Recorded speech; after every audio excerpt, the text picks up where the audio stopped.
I thought we might as well throw him in this conversation. Jeremy Frimpong has announced, or it has been announced, that Jeremy Frimpong is joining Liverpool from Bayer Leverkusen. Release clause of around £30 million, 5-year deal. I was reading his stats, and it's 30. I know he played in the wing-back system at Leverkusen, but 30 goals and 44 assists in 190 games. You know what kind of right-back Liverpool again. And he's so quick. I'm delighted that we've got him because it shows the way Arne Slot will want to play next season.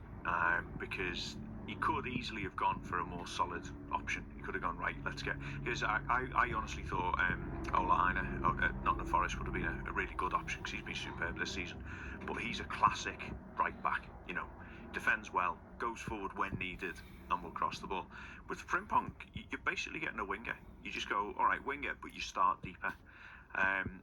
And he hasn't played right back since he was playing for Celtic, I think, 2-3 years ago. He's been happier as a wing back. But I think that with Konate behind him, because Konate's used to having Trent going forward, used to having Conor Bradley going forward. He can play like that. He can play like a wing back, but start deeper. So I think we're really going to see some good things from him. Yeah, I've seen a bit of discussion about starting positions and all this kind of stuff, but it's not as if Liverpool have played without wing backs or full backs that bombard forward, is it? So no. And I saw one comment about the kind of the age of the squad, but if Frimpong and if Kirkes, of course, is heavily linked, come in, that age comes right back down, and again Liverpool just get the attacking fullbacks back. It does, and sort of year by year, what they've done really well is they've refreshed every department. So about 3 years ago, they brought in Diaz and Gakpo and Nunes, and went, okay, there's a younger front three. 2 years ago, they went out and said, all right, now we're going to bring in McAllister, Szoboszlai, Gravenberch, and Endo. But three of them, very important. Three of them significantly bring that age down. And what you've got now is you've got attacking players who are in their mid to late 20s. You've got midfielders who are in their early to mid 20s. And now we're going to do the same thing with the defence. We're bringing in 2 new full-backs. We must be. There's a good argument to bring in a centre-half, depending on what happens with Konate, if he signs another contract or not. Will Joe Gomez stay fit this season? But, you've already got Quansah there, who's a very good young centre-half. So I think, and Mamardashvili in goal as well. So suddenly you look at it and you go, actually now we've got a whole load of players who are about to hit their peak or at their peak, which is bad news for the rest of the Premier League, I think. Indeed, and just lastly on Frimpong, he's homegrown as well. I think that's a factor. He is classed as homegrown, having been at Manchester City, and yes, this Dutch winger we've brought in from Germany is homegrown. Fantastic system, isn't it? Works perfectly.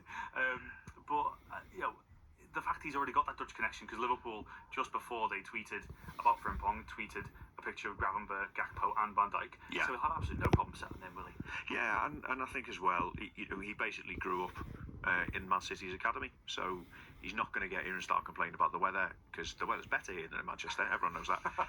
But he's not going to, there'll be no language barrier. He knows those 3 from the Dutch national team. He understands what it's like to be in a Dutch dressing room, which they can be quite forthright and quite they don't hold back on their views, so he'll be used to that from Arne Slot. So everything is there for him to settle in. I know that there's some people talking about, can we use him as a winger as well, and can we push him further forward? I really want to see him as a fullback and only a fullback, because with all that space in front of him, that's how he can use his pace. If you stick him further up front, suddenly you're asking him to do different things, very different things in a slot team. So I think this sorts out right back, but that is all it sorts out. I did read a report that he does see himself as more of a fullback, which is interesting. Just lastly on Frimpong, did you see the announcement just before he signed the video Liverpool tweeted? No, I didn't see it. So when he went to Dutch international duty a while back, he saw Gakpo and he introduced by going, "You're right, lad." I was going to say, as far as seeing that, he already speaks Scouse, let alone English. Yeah, he's tuned in. Absolutely perfect. The Scouts are in our team. Yeah, indeed. Well, someone who was a Scouser in Liverpool's team, no longer, as of Sunday, Trent Alexander-Arnold. The reports earlier on today say that Liverpool will be getting a lump sum of £8.4 million, with Real Madrid also paying his wages and any bonuses that he was owed for the month of June. Got to say, Ian, about a month ago, I saw a report saying Real were looking at paying the best part of £1 million to get him for the Club World Cup. Michael Edwards and Richard Hughes, they've done phenomenally, haven't they? I honestly think we've got Dick Turpin in charge. He's unbelievable. Somehow he always walks away with an extra $3 million. And it's the same when we buy players. Yeah. I love it when we go in for a player. How many players have we bought for 30 million quid? 30, 35 million quid? McAllister, Canate was in there. Diaz wasn't too far out of there. But he just goes around, he goes, I'll give you 30 million. You know, he's one of those, I hate to sell him a car. Do you know what I mean? He just goes round, and you'll find yourself with 20 quid in your hand, and he's driving off in your BMW, and you go, how's that happened? How has that happened? Yeah, but it's fantastic news, because what else was he going to do? We don't need him for a month. No. He was just going to be sat in his feet up on the table, waiting for his Liverpool wages to hit the bank account. Probably watching the Club World Cup. Watching the Club World Cup. Yeah, now he's going to be in it. Yeah. Viewing figures of 1, Trent Alexander-Arnold. But watching the Club World Cup. But instead now, we get to not pay his wages. We get to not pay his bonus for June.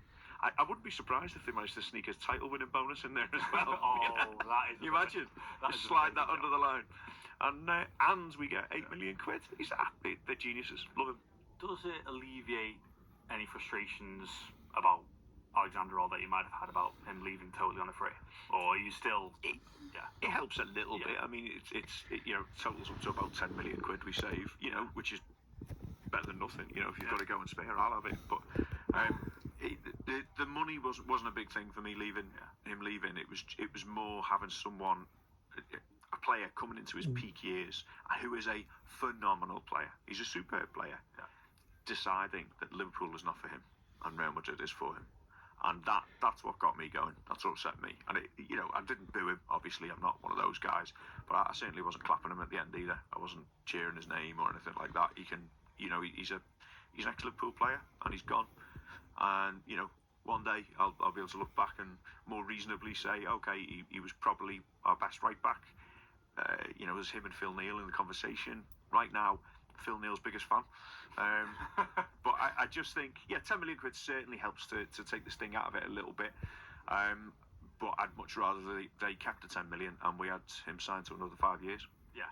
I think this is probably the first day really that I've looked at it and really felt Liverpool can move on now in terms of moving on in the right back situation. It's more of a right back 10 minutes than a right back hour, but we will be back to discuss more transfers soon. We'll be with Rob Osborne very shortly. Let's just get a look out on the travel.